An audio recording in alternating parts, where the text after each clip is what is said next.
السلام علیکم ورحمۃ اللہ وبرکاتہ۔ الحمد للہ رب العالمین وبہ استعین واصلی واسلم علی المبعوث رحمۃ للعالمین نبینا محمد وعلی آلہ وصحبہ ومن سار علی نہجہ الی یوم الدین، اما بعد۔ معزز ناظرین کرام، ابتدا میں ہر قسم کی حمد و ثنا اور رب ذوالجلال کے لیے لائق و زیبا ہے کہ جو ہم سب کا خالق، مالک، رزاق اور اس دنیا کا نظام چلانے والا ہے۔ مختصر سی تعریف کے بعد درود و سلاموں کی بارش ہو معلم انسانیت محمد الرسول اللہ صلی اللہ علیہ وسلم پر، کہ جنہیں کائنات کے رب نے معلم، میسر اور مربی بنا کر کے مبعوث فرمایا۔ آج کے دن ہم ایک اہم موضوع پر گفتگو کریں گے۔ وہ موضوع ہمارا نماز جنازے سے قبل وعظ و نصیحت کے بارے میں ہے۔ ایک انسان کو یہ جان لینا چاہے کہ موت انسانوں کے لیے بہترین موعظت ہے، بشرطے کہ وہ ایمان والا ہو۔ ایسے شخص کے لیے موت جو ہے بہترین موعظت ہے، بہترین نصیحت کرنے والی ہے۔ حدیث کے راوی عمار ابن یاسر ہے۔ ان کا نام عمار ابن یاسر ابن عامر بن مالک مدنی مخزومی ہے، اور ان کی کنیت جو ہے ابو الیقظان، اور یہ سابقین اولین میں سے ایک ہے، اور ان کی وفات جو ہے 37 ہجری کے اندر صفین میں ہوئی۔ اس وقت ان کی عمر 93 برس تھی۔ یہی عمار ابن یاسر بیان فرماتے ہیں کہ رسول اللہ صلی اللہ علیہ وسلم نے ارشاد فرمایا، کفا بالموت واعظا وکفا بالیقین غنا وکفا بالعبادت شغلا۔ موت نصیحت کے لیے، یقین بے نیازی کے لیے، اور عبادت مشغولیت کے لیے کافی ہے۔ یہ حدیث مجمع الزوائد ومنبع الفوائد، کتاب الزہد، باب ذکر الموت، حدیث نمبر 18204 ہے۔ علامہ البانی رحمۃ اللہ علیہ نے اس حدیث کو ضعیف کہا ہے، اور اس حدیث کو علامہ البانی رحمۃ اللہ علیہ نے ضعیف الجامع حدیث نمبر 4185 اور سلسلۃ الاحادیث الضعیفہ حدیث نمبر 502 کے اندر ذکر فرمایا ہے۔ علامہ ناصر الدین البانی رحمۃ اللہ علیہ اس حدیث پر کلام کرتے ہوئے فرماتے ہیں کہ یہ سند بہت زیادہ ضعیف ہے، کیونکہ اس کا راوی ربیع بن بدر یہ متروک راوی ہے، اور یہ حدیث صحیح سند سے بھی عمار ابن یاسر رضی اللہ عنہ سے موقوفاً مروی ہے۔ یہ حدیث عمار ابن یاسر سے موقوفاً مروی ہے۔ آپ اس کے لیے دیکھ سکتے ہیں الزہد لأحمد ابن حنبل 985۔ اسی طرح نعیم بن حماد نے زوائد الزہد میں عبداللہ ابن مسعود رضی اللہ عنہ سے موقوفاً روایت کیا ہے۔ شیخ البانی رحمۃ اللہ علیہ فرماتے ہیں انشاءاللہ کہ یہ موقوف روایت ہی صحیح ہے، یہ موقوف روایت ہی صحیح ہے۔ اور رسول اللہ صلی اللہ علیہ وسلم نے ایک انسان کو آخرت یاد دلانے کے لیے کچھ نسخے بیان فرمائے۔ ان میں سے ایک نسخہ یہ ہے کہ آپ صلی اللہ علیہ وسلم نے قبروں کی زیارت کا حکم فرمایا۔ کیوں؟ تاکہ تمہیں آخرت یاد آئے۔ حدیث کے راوی بریدہ رضی اللہ عنہ ہے، کہ جن کا نام بریدہ بن حصیب بن عبداللہ بن حارث اسلمی بصری ہے۔ کنیت بعض لوگوں کے بقول ابو عبداللہ ہے اور بعض نے کہا ان کی کنیت ابو سہل ہے۔ یہ بصرہ کے رہنے والے تھے۔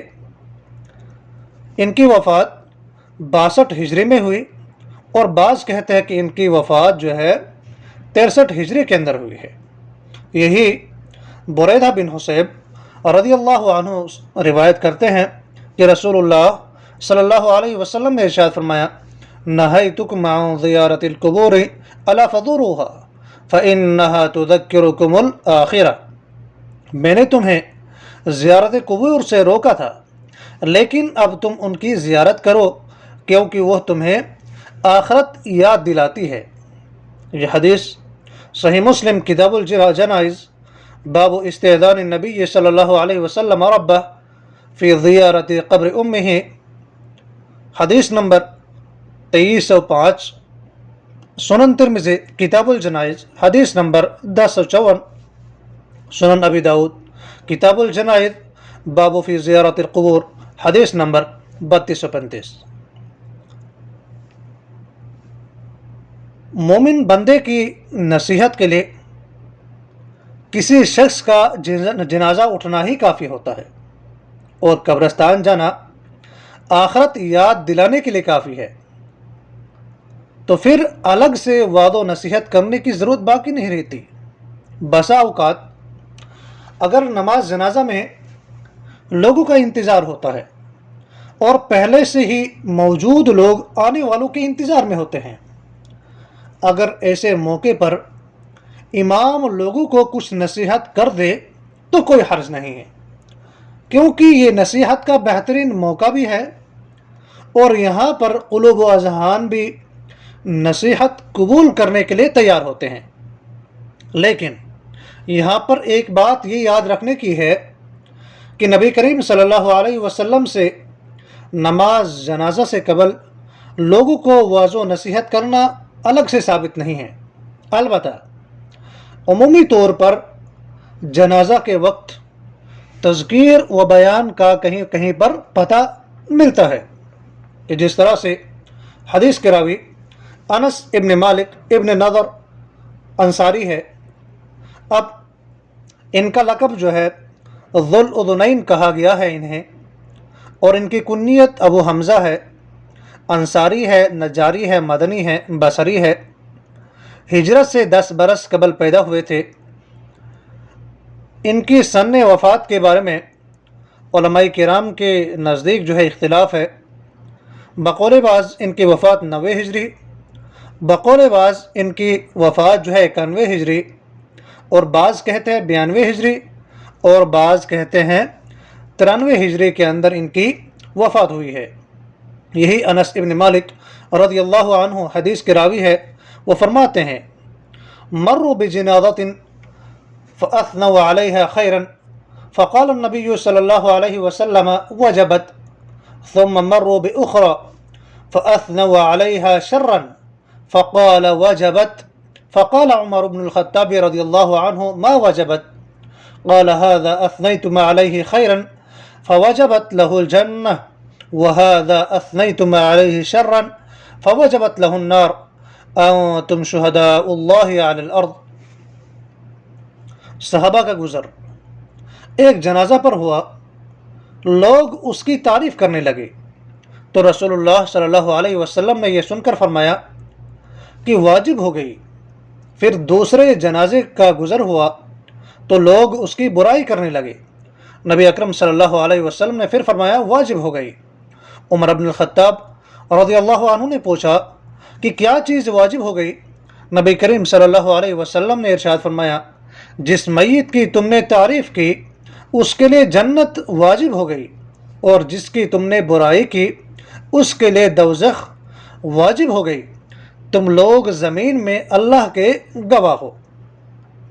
اب یہ حدیث جو ہے صحیح بخاری کتاب الجنائز باب ثناء الناس علی المیت حدیث نمبر 1367، صحیح مسلم کتاب الجنائز باب فی من یثنى علیہ خیرا او شرا من الموتى حدیث نمبر 2243۔ اس لیے پتہ چلا کہ نماز جنازہ سے قبل خطبہ دینا یا وعظ و نصیحت کو لازم پکڑنا جائز نہیں ہے، لیکن جنازہ کا تقاضا یہ ہے کہ بلا تاخیر نماز جنازہ پڑھ لی جائے اور جلد سے جلد میت کو دفن کر دیا جائے۔ بسا اوقات کچھ انتظار ہو تو بغیر خطبے کی شکل میں اگر چند ناصحانہ کلمات کہے جائے تو اس میں کوئی حرج نہیں ہے۔ حدیث کے راوی زیاد ابن علاقہ ہے۔ زیاد ابن علاقہ، ان کا نام زیاد ابن علاقہ بن مالک ثعلبی ہے اور ان کی کنیت ابو مالک ہے۔ شہرت زیاد بن علاقہ ثعلبی سوائی ہے، اسی نام سے مشہور ہوئے ہیں اور کوفہ کے رہنے والے تھے، اور یہ ثقات میں سے ہیں اور کوفہ کے اندر سکونت اختیار کی، اور یہ عبداللہ بن مسعود رضی اللہ عنہ کو بھی انہوں نے پایا تھا، اور ان کی وفات جو ہے 150 ہجری میں ہوئی ہے۔ یہی زیاد ابن علاقہ بیان کرتے ہیں کہ میں نے جریر بن عبداللہ سے سنا، کب؟ یوم مات المغیرۃ بن شعبۃ قام فحمد اللہ واثنى علیہ وقال علیکم باتقاء اللہ وحدہ لا شریک لہ والوقار والسکینہ حتی یأتیکم امیر فإنما یأتیکم الآن ثم قال۔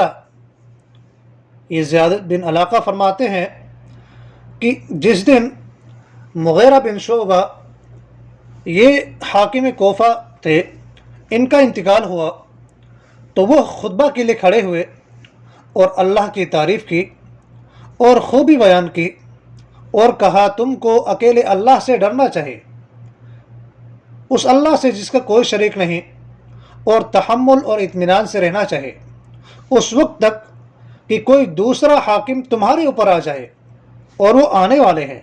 پھر فرمایا کہ اپنے مرنے والے حاکم کے لیے دعائی مغفرت کرو، کیونکہ وہ یعنی مغیرہ جو ہے بھی معافی کو پسند کرتا تھا۔ پھر فرمایا کہ اس کے بعد تم کو معلوم ہونا چاہیے کہ ایک دفعہ نبی کریم صلی اللہ علیہ وسلم کے پاس آیا اور میں نے عرض کیا کہ میں آپ سے اسلام پر بیعت کرتا ہوں، تو آپ صلی اللہ علیہ وسلم نے مجھ سے ہر مسلمان کی خیر خواہی کے لیے شرط کی، تو فرمایا پس میں نے اس شرط پر آپ سے بیعت کر لی، اس مسجد کے رب کی قسم کہ تمہارا خیر خواہ میں بھی ہوں۔ پھر استغفار کیا اور اس کے بعد آپ جو ہے منبر سے اتر آئے۔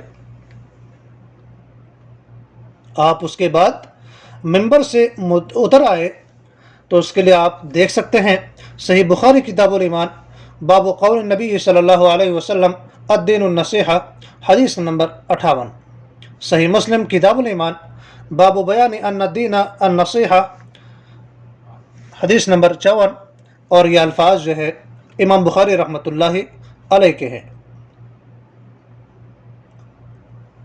تو بظاہر اس اثر سے خطبے کی شکل معلوم ہوتی ہے، کیونکہ یہ اثر ہے، تو اس پر جب ہم غور و فکر کرتے ہیں تو اس سے یہی ظاہراً معلوم ہوتا ہے کہ یہ خطبے کی شکل تھا، مگر معلوم یہ بھی ہونا چاہیے کہ یہ عمل ہمیشگی والا عمل نہیں ہے کہ جس سے دلیل پکڑتے ہوئے ہمیشہ ایسا کرنا چاہیے، نہ بطور خاص نماز جنازہ کا وقت ہے اور نہ ہی اس طرح کا عمل نبی کریم صلی اللہ علیہ وسلم سے ثابت ہے۔ اسی طرح جب نبی اکرم صلی اللہ علیہ وسلم کی وفات ہوئی تو ابوبکر صدیق رضی اللہ عنہ کا خطبہ دینا ثابت ہے، لیکن اس خطبہ سے بھی عدم دباؤ پر ہی دلیل لی جائے گی کہ یہ ہمیشگی والا عمل نہیں تھا، نہ جس وقت ابوبکر صدیق رضی اللہ عنہ نے یہ خطبہ دیا تھا،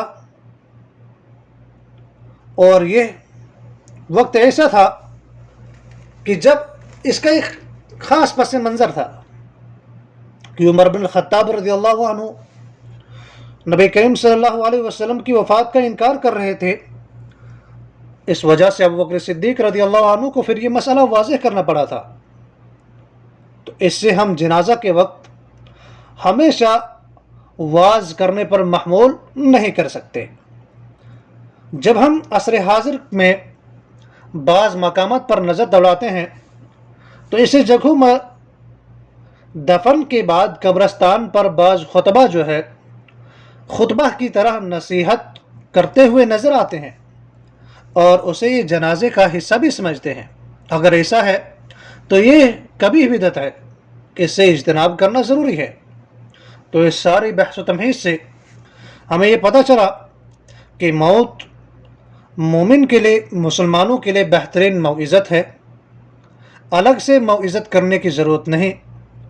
ہاں، اگر کبھی کبھار جنازے میں لوگوں کا انتظار کرتے ہوئے یا بوقت ضرورت اگر کچھ نصیحت کر دی جائے تو کوئی حرج نہیں، مگر ساتھ میں یہ بھی ذہن نشین کر لینا چاہے کہ اسے جنازے کا ایک حصہ سمجھ لینا یہ غلط بات ہے۔ اسی طرح سے نماز جنازے سے قبل واعظ و نصیحت کو لازم پکڑنا یہ بھی درست عمل نہیں ہے۔ اللہ تعالی ہمیں کہنے اور سننے کے بعد عمل کرنے کی توفیق عطا فرمائے۔ ھذا ما عندی، والسلام علیکم ورحمۃ اللہ وبرکاتہ۔